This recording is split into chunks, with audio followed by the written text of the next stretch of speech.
Hi friends, ಎಲ್ಲರಿಗೂ ದಿವ್ಯ agriculture and other information YouTube ಚಾನಲ್ಗೆ ಸ್ವಾಗತ. ಫ್ರೆಂಡ್ಸ್, ನೀವು ಹಲವಾರು ಅಣಬೆಗಳನ್ನು ನೋಡಿರ್ತೀರಿ ಹಾಗೂ ಹಲವಾರು ಅಣಬೆಗಳನ್ನು ತಿಂದಿರ್ತೀರಿ. ಅದೇ ರೀತಿ ಸಾಕಾಣಿಕೆ ಮಾಡುವಂಥ ಅಣಬೆಗಳಾಗಿರ್ಬೋದು ಅಥವಾ ಹೆಗ್ಗಲ ಅಣಬೆಗಳನ್ನು ಕೂಡ ನೀವು ತಿಂದಿರ್ತೀರಿ. ಅದೇ ರೀತಿ ಮಲೆನಾಡಲ್ಲಿ ಇನ್ನೊಂದು ವಿಶಿಷ್ಟವಾಗಿ ಹಾಗೂ ತುಂಬ ರುಚಿಯನ್ನು ಉಂಟು ಮಾಡುವಂಥ ಇನ್ನೊಂದು ಅಣಬೆಯನ್ನು ನಿಮಗೆ ಇವತ್ತು ಪರಿಚಯಿಸ್ತಾ ಇದ್ದೇನೆ ಅಥವಾ ತೋರಿಸ್ತಾ ಇದ್ದೇನೆ.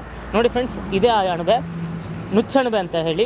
ಇದು ಅತಿ ಹೆಚ್ಚು ಬಂದಾಗಲೂ ಹುಟ್ಟುವುದಿಲ್ಲ ಅಥವಾ ಅತಿ ಕಡಿಮೆ ಮಳೆ ಆದಾಗಲೂ ಹುಟ್ಟದೆ ಸಮ ಪ್ರಮಾಣದ ಮಳೆಯಾದಾಗ ಹುಟ್ಟುವಂಥದ್ದು. ಮತ್ತು ಸೆಪ್ಟೆಂಬರ್ ತಿಂಗಳಲ್ಲಿ ಅತಿ ಹೆಚ್ಚಾಗಿ ಕಂಡುಬರುವ ಈ ನುಚ್ಚಣಬೆಯು ಮಲೆನಾಡಿನ ಪ್ರದೇಶಗಳಾದ ಗುಡ್ಡಗಳು ಅಥವಾ ಹುತ್ತಗಳು ಹಾಗೂ ಕಾಡುಗಳಲ್ಲಿ ಅತಿ ಹೆಚ್ಚಾಗಿ ಕಂಡುಬರುತ್ತೆ.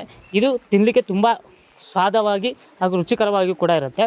ಅದರಿಂದ ನೀವು ಎಲ್ಲಾದರೂ ಇದನ್ನು ನೋಡಿಬಿಟ್ಟು ಇದನ್ನು ತಿನ್ಬೋದು. ಮತ್ತು ಸೇಮ್ ಹೆಗ್ಗಲಣಬೆ ಥರನೇ ಇದ್ರೂ ಕೂಡ ಸ್ವಲ್ಪ ಹೆಗ್ಗಲಣಬೆ ಕಂದು ಬಣ್ಣದಲ್ಲಿರುತ್ತೆ. ಇದು ತುಂಬ ವೈಟ್ ಆಗಿರುತ್ತೆ, ಅಂದರೆ ಬಿಳಿ ಬಣ್ಣದಲ್ಲಿರುತ್ತೆ.